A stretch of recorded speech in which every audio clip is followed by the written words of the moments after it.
Ito ang expert namin pag ano, alang gumagalaw ng lagat eh, hindi na kilala eh. Ito ang lagat oh, sarap laang oh. Oh, sa duyan dilaw. Saka siyempre, sop. Tamis. Sop, siyempre. Sarap. Gusto mo pinakamasarap na ano, ang palos, na lagat.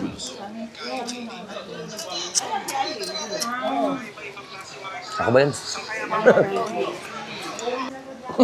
Sarap nung ano. Yan pala naman daw. Sarap. Yan pala naman daw. Masarap yung palos. Hindi yung... Dahil na yung sabaw. Tikman niyo po, sa kanin. Masarap yan. Luto yung nanay ko niya. Nung araw ano? Oo, ang sarap. Luto sa dilaw na yun. Ayan, oh.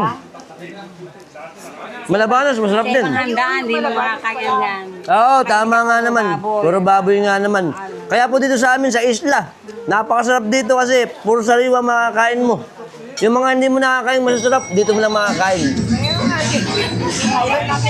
Okay, syempre, magpapasalamat muna ako kay Nanay Manuela sa pagtanggap sa akin, pagpapakain ng masarap na handa nila. Salamat po. Happy Fiesta. At saka syempre, ang ating mga kababaryo na bumalik sa ating isla. Kuya, Happy Fiesta. Salamat. Bye-bye. Happy Fiesta. Si Idol kita.